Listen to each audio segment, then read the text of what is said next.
I wanted to show you one more step I take. I can do this now, or I can do it after I grind my bevels. I wanted to go ahead and do this now just to show you another thing that I do. Now, one thing about grinding these tangs or hand grinding anything, don't just rely on the belt pressure and your platen to make sure you've got something flat, because chances are you don't. But if you spend too much time trying to get this dead flat on the sander platen, which it's a porcelain platen and it is nice and flat, but you do have belt tension and some variances. But if you spend too much time trying to get it flat over there, you may grind too much out. So what I do is, just from the scribe mark, I'll line that up on the edge of the surface plate, push down, and then I attempt to rock it. And what I'm looking for is any movement at all. And I'm not getting anything on this side that I can discern. And so I'm going to roll it over, and on this side now, I'm getting a little bit of a rocking motion. So at this point, instead of taking it over there and trying to grind that flat, because I feel like the high spot is somewhere in the center, I'm just going to take a Sharpie and color this up. I'm just going to identify my high spot, and then all I want to do is lay the knife on there on the side that I know needs some attention. I'm just going to give it a little bit of motion, and right in here. Now all I'm going to do is chuck this over in my knife maker's vise, my little rotary vise, and I'm going to take a file. I'm going to draw file that right across there, and I'm going to continuously check. And I think I could probably just use the parallel now until I don't get any motion, because the one thing you don't want to do is try to bend your handle material down and rely on it to stay, because you will get separation over the years if you kind of bow it. It has a memory, and it will come back on you. So I know I've got a high center, and it doesn't look like too severe, and that's a finger mark. But that's where I'm going to start my draw filing. I'm just going to use a nice broad fine cut file and just slowly work this down until I don't get any motion in. Alright, put the knife in my little rotary vise, and one thing I did is I went ahead and put the scribe line pretty close to the vise so I don't go over my mark.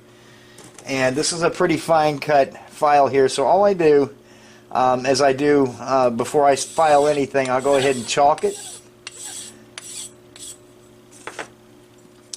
And then all I want to do here is just start slowly just getting my high spot right in here. I'm going to concentrate right in there, and I'm just going to go slow, take my time. And I'll tell you what, you want to do this now before you get this stuff heat treated, because, well, obviously. Just going to work that high spot out of the center.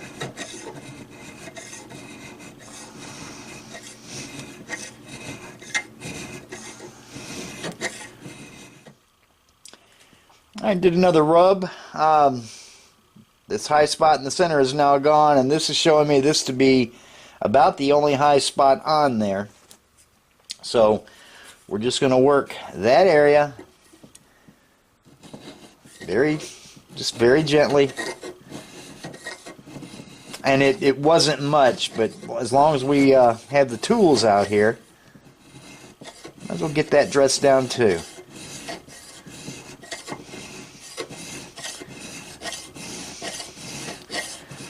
Alright, now we're getting some nice even marks pretty much across the whole knife, so I feel like that's probably going to be flat enough. And I'm getting ready to start grinding on the bevels, and put some layout blue on here so I can watch my progress. And what I've done is I've just gently scribed the line right here about where I want my my bevel to be. And this is not some definite line. It's just about where I want this.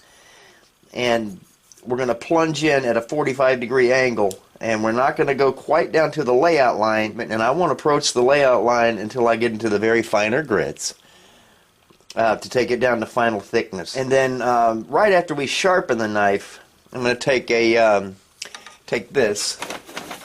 It's just a little diamond hone, and I'm going to break the cutting edge just right there at that corner, and call it a courtesy thing. But just when you go to reach up and put your finger in that groove, you know, it would be heartbreaking if your knife cut you right there. So, yeah, that little bit of cutting edge right in that that transition area is going to be broken, so it'll be safe. Now, of course, if you go up here with your finger, you're on your own. But we're going to go ahead and get started. Now, this is an older, this is my best older 80 grit belt, and we're going to use that to go ahead and get our relief grind put in there. And then we'll switch to a brand new 80 and we'll begin grinding the flat. Holding it at about a 45-degree angle, I'm going to go ahead and start breaking that corner in.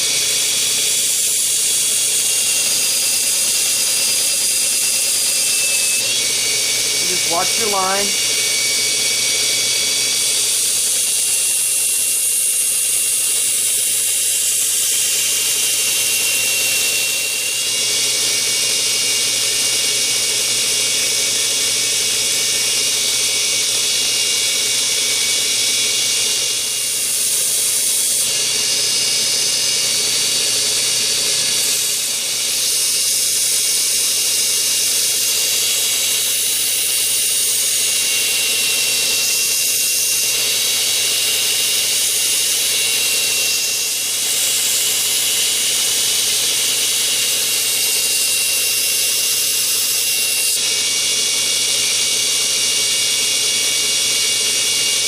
Okay, and that's about what I'm looking for.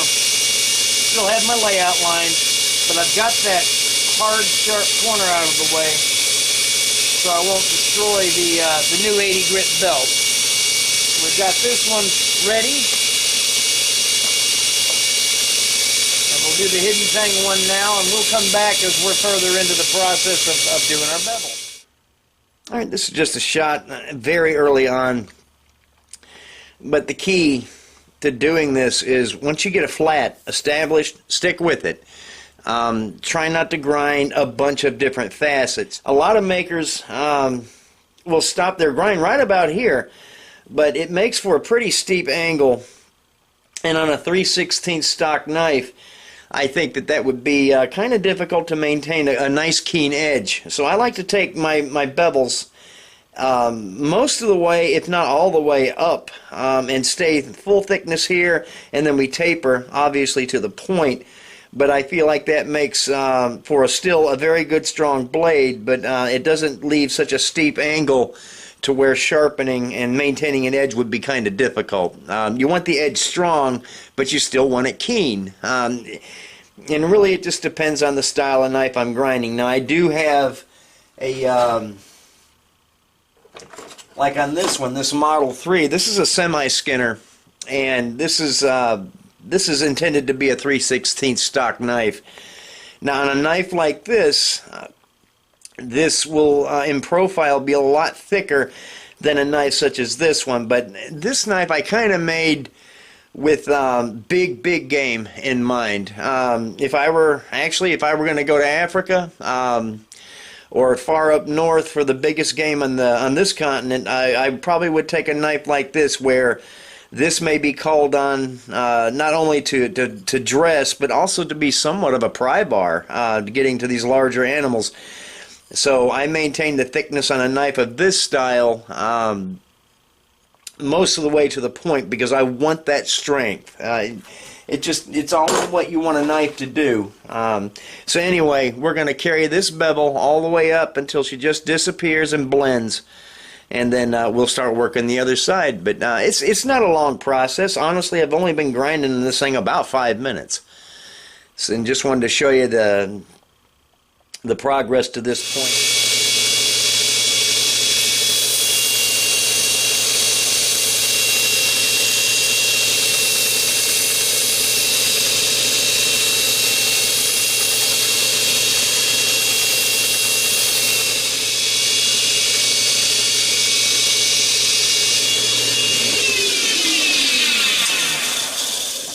cool this thing a little bit. And I'll just point out what I'm doing. If you notice, I kind of keep this thing moving. I don't really linger till I get out here where most of the taper is going to be. But when you get back in here towards your plunge cut, try not to linger right there, because if you do, what you're going to find is you're going to have a thinner blade back in here. You'll have kind of a hollow. And you have to resist the temptation to stop at that point. It's a float thing. It's always floating. Now you can kind of linger when you get out here because you've got a lot of steel to remove back in here as compared to back here. So it's just it's a matter of getting your touch down and again maintaining that flat. And you don't want to see facets start appearing where you've changed your angle. And I always keep a guide finger right there. And I know our fingers are not sacrificial, but believe me, the texture and fingerprint on this has been ground away many times. But what I do is I keep that on there, and my finger really never comes in contact with the belt. If it does, it means I'm getting too flat with my angle, and it's just a good way to remember that. And now and again, yeah, you do kind of sand through the skin, but you know it's part of doing this. This is a handmade knife, so your hands have to get in there to the work. But we're just taking our time, and we're not letting the blade get too hot. If it gets too hot, then you will tend to hurry through some of these steps, and that's not good. Just always pause, reach over, quench it, and then come back and continue what you're doing. But we're just building up to this slowly, because at this point, you know, we don't want to make a mistake. And I'll tell you what, you know, they talk about mistakes. Everybody makes them. I make them, and right there in that drawer, there's a drawer full of mistakes. I'll get back to them, some of them, and some of them are going to go in the trash can. But yeah, everybody makes mistakes. I do it. You know, and so do you, but you learn from them. So anyway, I'm not calling those ones lost causes because they haven't ended up over in the trash bucket. But if I find that I can't do something to correct what I consider a mistake, then yeah, that's where they're going to go. So anyway, it's just a matter of keeping the blade cool as we're doing this and watching your guidelines. You don't want to get inside your scribe. At this point, you can get right to the scribe, but you don't want to go too much deeper in. Not before heat treatment anyway. So when we get this one up to where we're blended, we're going to flip around, and what you're going for is symmetry. And just work slowly, and you can get there. Another little tidbit to pay attention to. As your grind starts getting into this radius right here, what you want to do, instead of keeping it level across there, you want to kind of keep your radius, the height of your radius or the top of your arc, kind of at the top of your grind. So if you notice, when I take this out, I bring it this way and then I start drifting up because I always want to grind at a right angle to my edge. And that's going to give you a symmetrical, nice bevel as we get back to the spine of the knife. But yeah, if you go like this, your tip is going to end up much fatter than you really wanted it to be.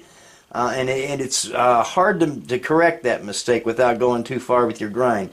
So just if you get into the habit of, as you pull, watch your arc and just make that the top point of your grind and grind at a right angle to it, just like that. And you're going to find that your taper is nice and even going in. That's real important to get your symmetry from side to side. It takes a little practice to be able to do this left-handed as well as right, but you know, practice makes, you know, as perfect as we can be. So yeah, it's just you know, you can practice on 1018 or some cheap steel until you get your technique down, because this stuff isn't cheap. All right, we just quenched this, and we're just about ready to step up to a little bit finer grit. You don't want to go too far with the 80 grit because you're going to make scratches that are going to be kind of difficult to remove once you get into the finer grit. So we just have some layout line visible still, and I'm going to go up to probably to a 120, just long enough to get the 80 grit marks off there, and then I will step on up to a 220. And I had then from that point I go to a little Trizac 240 that does a really good job of cleaning it up, gets all my lines straightened out.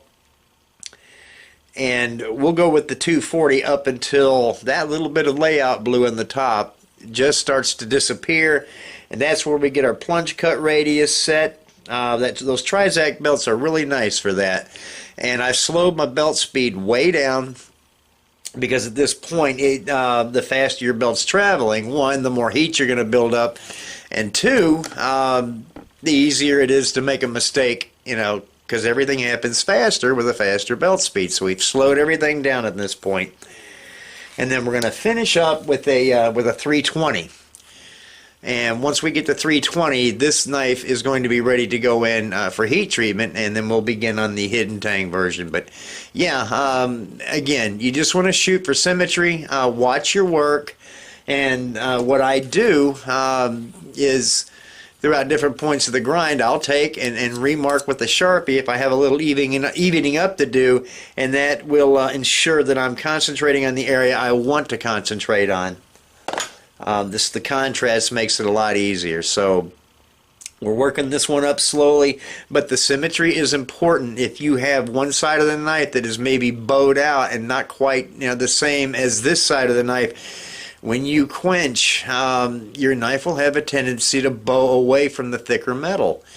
And then you've kind of ruined your heat treatment at that point, because you're going to have to, one, straighten the knife with some heat, and then you're going to have to regrind and then heat treat all over again. And why go through the steps twice, if you can avoid it? So it's just paying attention to the details at this point to make heat treatment go smoothly.